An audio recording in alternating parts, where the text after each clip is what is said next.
안녕하세요. 옴스입니다. 7월달 유료 멤버십 경제신문 분석, 이번에는 반도체 IT 전기 전자편 준비했습니다. 자, 첫 번째 SK 하이닉스 2000 HBM 라인 증설 83조 AI 전환 속도전 선두 굳히기라는 내용의 기사입니다. 지금 빠른 이 HBM 성장에 대응하기 위해서 기존에 있었던 2000 M10 팹을 일부 라인을 리모델링해서 빠르게 대처를 하기 위해 나섰다라는 내용의 기사이고요. 2000 지역의 M10, M14, 16 주요 팹의 전력 가스 공급 폐수 처리 시설까지 실질적으로 추가적으로 확보해야 되는데 이 유휴 공간을 마련하는 게 굉장히 좀 어려운 상황이다라는 내용이 기사로 좀 등장을 하고 있습니다. 좀 사업적인 부분에서 이런 난항들을 어떻게 좀 효과적으로 빠르게 풀어낼 수 있는지가 이 증설과 시장 수요 대응에 굉장히 좀 중요한 이슈가 되지 않을까라는 좀 생각이 드는 것 같고요. 골드만삭스에서도 시장의 이 성장 규모를 굉장히 좀 가파르게 오를 것으로 전망을 좀 했습니다. 올해 기존 전망치를 좀 상향했고 글로벌 HM 시장 규모가 연평균 100% 이상 성장하고 있어서 2026년에는 41조 원 규모까지 확대될 것으로 전망이 된다고 발표를 좀 했습니다. 특히나 이제 엔비디아 같은 경우에도 이 제품 교체 주기, 신제품 출시 주기가 굉장히 좀 짧아진 만큼 고객사의 니즈를 얼만큼 정밀하고 빠르게 대처할 수 있느냐가 굉장히 좀 중요해졌다라고 볼 수가 있는데요. 이 SK 하이닉스가 약 100조 원의 자금을 신규 5년 동안 계속해서 지속 투자함으로써 이 빠르게 늘어나는 HBM뿐만 아니라 고성능 D램 수요를 선점하겠다라는 발표가 경쟁사보다 한 발 앞선 빠른 대응으로 좀 비춰지는 것 같기도 합니다. 이 기존 라인을 HBM 생산이 가능한 라인으로 얼마나 빠르게 유연하게 대처해내느냐 굉장히 좀 중요한 부분이겠고요. 이제 그리고 고성능 D램을 생산하는 대규모 신규 팹 M15X도 건설하겠다는 발표하였을 뿐만 아니라 인디애나주에는 AI용 반도체 첨단 패키징 공장까지 추가적으로 건설함으로써 삼성전자의 종합반도체 기업으로서의 이 아성에 좀 도전하기 위한 경쟁력들을 하나씩 빠르게 갖춰나가는 SK 하이닉스의 모습이 좀 인상적으로 보이는 것 같습니다. 자, 두 번째 기사 SK 하이닉스 M코어 손잡는다, 삼성 추격 따돌린다라는 내용의 기사이고요. SK 하이닉스 글로벌 2위 OSAT 기업이죠. M코어 손을 잡고 인터포자 시장을 공략한다라는 내용이 핵심이라고 좀 보시면 될 것 같습니다. 특히나 이 AI 가속기 시장이 빠르게 성장을 하면서 이 인터포저의 중요성이 굉장히 좀 높아졌습니다. 실리콘 인터포저 위에 반도체 다이인 GPU, HBM 등을 수평으로 좀 배치해서 서로 간에 연결을 하는 2.5D 패키징 기술로 이 인터포저가 각광받고 있는 상황인데요. 기존 실리콘이 아니죠. 기존의 인쇄 회로 기판에 비해서 훨씬 더 정밀한 회로 생성이 가능하다는 측면에서 이 고성능의 이종 접합 패키징을 하는 데 있어서 가장 핵심적인 그런 패키징 기술로 최근 들어 손꼽히고 있는 상황입니다. 아무래도 SK 하이닉스 같은 경우는 이 자체적으로 패키징 역량을 보유하고 있는 것이 아니기 때문에 M코어와 이 2.5D 인터포저 패키징 기술을 같이 협업함으로써 본인들이 부족한 약점을 좀 빠르게 보완해내고 엔비디아의 입맛에 맞추기 위한 선제적인 대응에 나서고 있다는 내용이라고 좀 보시면 될 것 같습니다. 아무래도 삼성전자 같은 경우에는 현재 엔비디아에 납품하는 그런 반도체 칩에서 실리콘 인터포저뿐만 아니라 아이큐브까지 함께 좀 제공을 하고 있는 상황이고, SK 하이닉스 입장에서는 이 자체적인 패키징 기술이 없다 보니 삼성전자의 이 밥그릇을 뺏길 수 있는 위험이 높을 가능성이 높다라고 판단을 좀 한 것 같습니다. 그래서 자체적인 메모리 반도체 제작부터 패키징까지 한 번에 빠르게 해낼 수 있는 경쟁력을 이 협업을 통해서 달성하겠다라는 이 전략적인 대응이 좀 눈에 띄는 것 같습니다. SK 하이닉스 입장에서도 내부적으로 이 패키징 기술력 확보를 위해서 굉장히 많은 노력을 기울이고 있는 것 같습니다. 이 패키징 쪽에 관심 있으신 분들 SK 하이닉스의 향후 채용 공고도 같이 눈여겨볼 필요가 있을 것 같습니다. 자, 세 번째 기사입니다. 게임 룰을 바꾸는 HBM4 삼성 4나노 반격 나선다라는 내용이고요. 자, 우선은 기본적으로 HBM 시장에서 SK 하이닉스가 괄목할 만한 성과와 시장 점유율을 보이고 있는 상황입니다. 아무래도 엔비디아라는 대형 고객사를 먼저 선점해서 데이터를 쌓고 납품을 지속해 왔다라는 점에서 이 선점된 시장 자체를 계속해서 가져오는 것 자체가 힘든 상황일 수밖에 없을 텐데요. 자, 이런 시장의 돌파구를 만들기 위해서 삼성전자에서 새로운 또 도전에 나섰습니다. 바로 무엇이냐? 6세대 HBM4 로직 다이의 4나노미터 파운드리에서 생산을 좀 결정했다라는 내용이고요. 현재 HBM3E 같은 경우에는 10나노 공정에 생산하고 있는데 바로 7나노 8나노 파운드리를 적용할 것이라는 전망을 뛰어넘어서 바로 4나노 공정으로 빠르게 넘어가면서 조기에 고성능 저전력 칩을 만들기 위한 경쟁력을 확보하고 SK 하이닉스와의 격차를 좀 버려내겠다라는 내용의 그런 포석으로 좀 보이는 것 같습니다. 사실 굉장히 어려운 기술적인 도전이긴 하겠지만 이런 차이를 벌릴 수 있는 혁신적이고 과감한 시도 없이는 이 시장 점유율을 따라잡기 힘들다라고 자체적으로 판단을 하지 않았을까라는 생각이 드는 것 같습니다. 특히나 이 인공지능 AI 가속기가 전기 먹는 하마 취급을 받고 있고 학습하는 데 들어가는 이 천문학적 비용을 얼마나 빠르게 줄여낼 수 있느냐가 이 글로벌 빅테크 고객사들의 고민으로 계속해서 회자되고 있는 만큼 이 저전력성을 가져갈 수 있는 초미세 공정이 적용된 HBM4를 만들 수 있다라고 한다면 이 시장의 균열을 만들고 SK 하이닉스와의 격차를 좀 더 빠르게 좁혀낼 수 있는 그런 변곡점이 될 수 있지 않을까라는 생각이 드는 것 같습니다. 특히 난이도가 매우 높고 투입되는 자원 또한 구형 공정의 2배 이상 든다라는 측면에서 단순하게 4나노를 통해서 격차를 벌일 것이다라는 장밋빛 전망만 중요한 것이 아니라 이런 변화를 정말 해내기 위해서 어떤 기술적 고민과 난제들을 뛰어넘어야 될 것인지 지원하시는 분들 입장에서 치열한 좀 고민 같이 필요하지 않을까라는 좀 생각이 드는 것 같습니다. 자, 이에 맞서기 위해 SK 하이닉스도 한 발 빠른 그런 대처에 좀 나서고 있는 모습입니다. 당초 계획했던 12나노 공정뿐만 아니라 5나노 공정도 함께 병행함으로써 HBM4의 성능을 높이기 위한 인력 확충까지 같이 나서고 있다는 점 확인이 가능한 것 같고요. 이에 맞춰서 이 삼성전자 SK 하이닉스 준비하시는 분들 관련된 내용 같이 꼼꼼하게 준비해 보시면 좋을 것 같습니다. 자, 네 번째 기사, 비싼 LLM 대신 싸고 빠른 SLLM 뜬다라는 내용의 기사입니다. 자, 앞서서도 계속해서 이 데이터 학습 그리고 AI 가속기에 대한 내용들이 계속해서 좀 등장을 했는데요. 지금까지는 이 대규모 언어 모델을 학습시키는 데 있어서 굉장히 많은 천문학적 비용이 들어갔던 게 사실입니다. 뒷부분에 나온 내용에 따르면 제미나이 같은 경우에 학습 비용이 약 2,645억 원, 오픈 AI의 챗 GPT-4는 약 1,080억 원인데요. 어찌 보면 빅테크들 입장에서는 큰 비용이 아니지 않나라고 생각하실 수 있지만 절대 그렇지가 않습니다. 2022년도 기준으로 오픈 AI 같은 경우는 약 7,454억 원의 적자를 냈고요. 계속해서 이 학습하는 데 들어가는 비용 자체가 천문학적으로 늘어나다 보니 이 자체적인 수익성 확보를 위한 고민이 같이 어떻게 연결할 것인가에 대한 내부적인 고민도 굉장히 많은 상황일 뿐만 아니라 이 학습 비용을 줄여내는 데 있어서도 굉장히 많은 고심을 하고 있는 상황이다라고 좀 보시면 될 것 같습니다. 자, 그에 따라서 지금 부상하고 있는 새로운 기술이 바로 SLLM이라고 좀 보시면 될 것 같습니다. 기존 LLM 대비해서 파라미터 매기의 변수가 대폭 줄어든 게 가장 큰 특징이라고 보시면 될 것 같고요.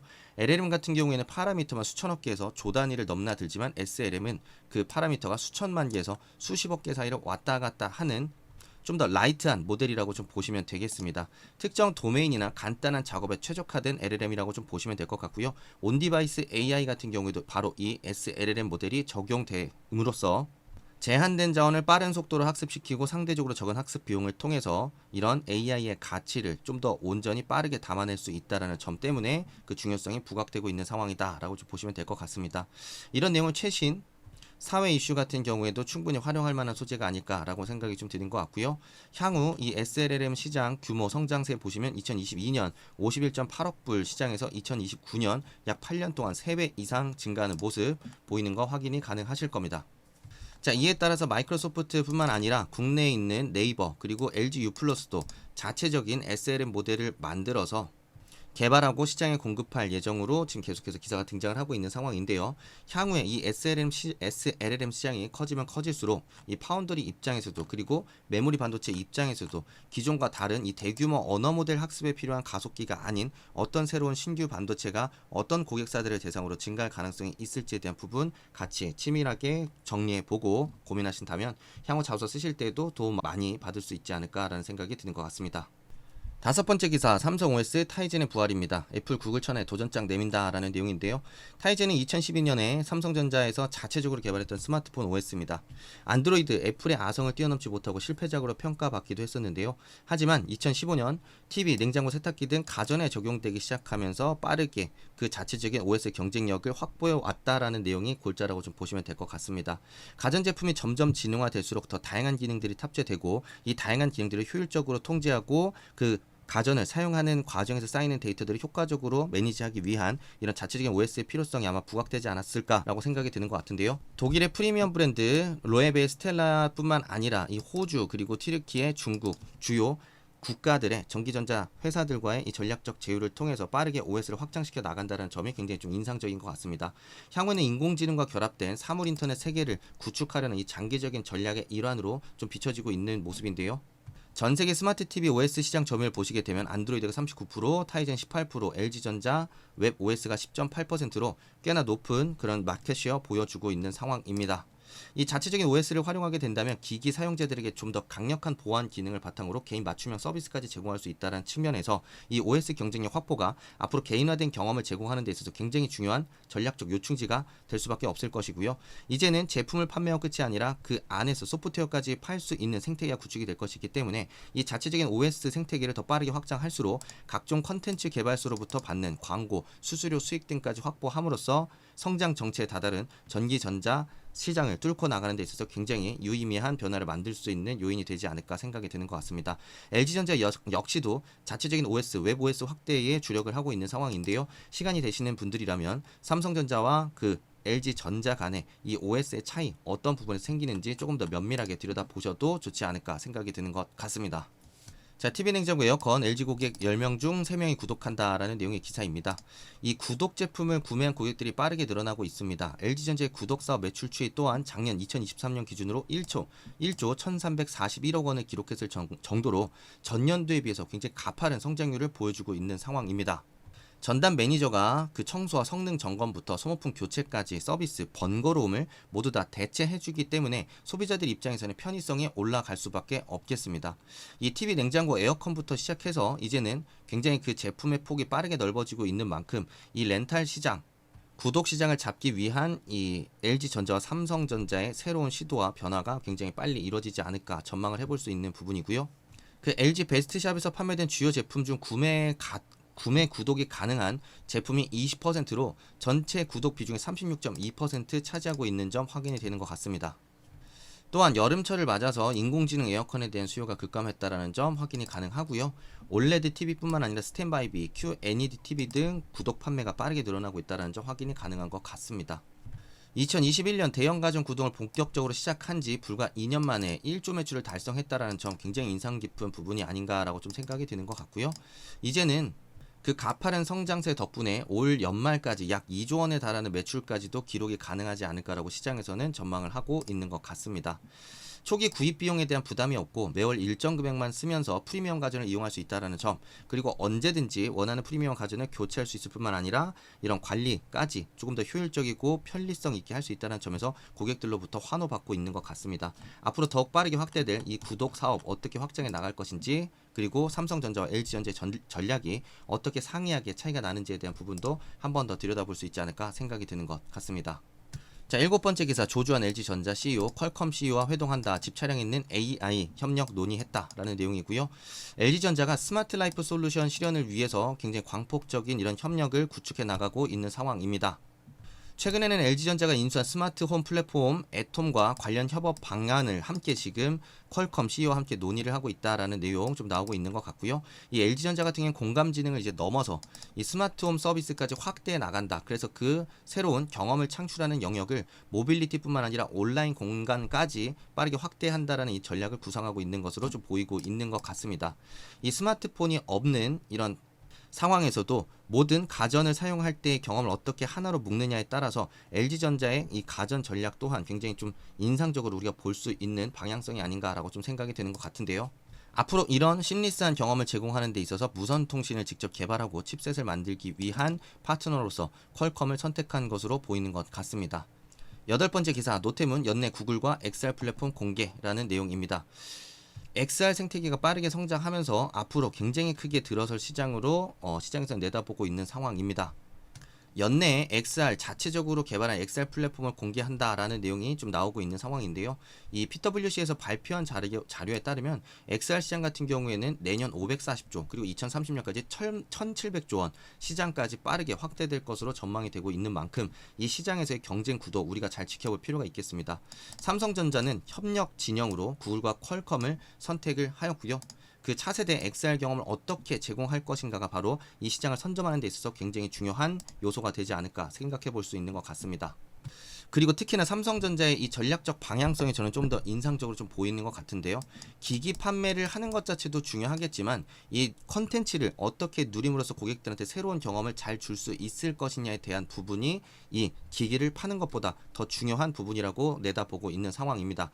그렇기 때문에 애플처럼 비전 프로를 먼저 내어놓고 혹평을 받는 것이 아니라 탄탄한 생태계를 먼저 갖춰놓고 컨텐츠까지 확보한 다음에 이 XR을 공개함으로써 소비자들, 고객들이 이 XR을 통한 새로운 경험적 가치를 누릴 수 있게끔 한 번에 제대로 가겠다라는 이런 의지 굉장히 좀 인상 깊게 보이는 것 같습니다. 특히나 애플이 먼저 출시한 비전 프로를 통해서 고객들한테 어떤 새로운 컨텐츠 그리고 효용을 주지 못했던 만큼 삼성전자의 이런 전략이 잘 먹힐 경우에 시장을 좀 빠르게 선점하고 고객들한테 인식을 전환하는 데 있어서도 우위를 점할 수 있지 않을까라는 생각을 해볼 수 있는 것 같습니다.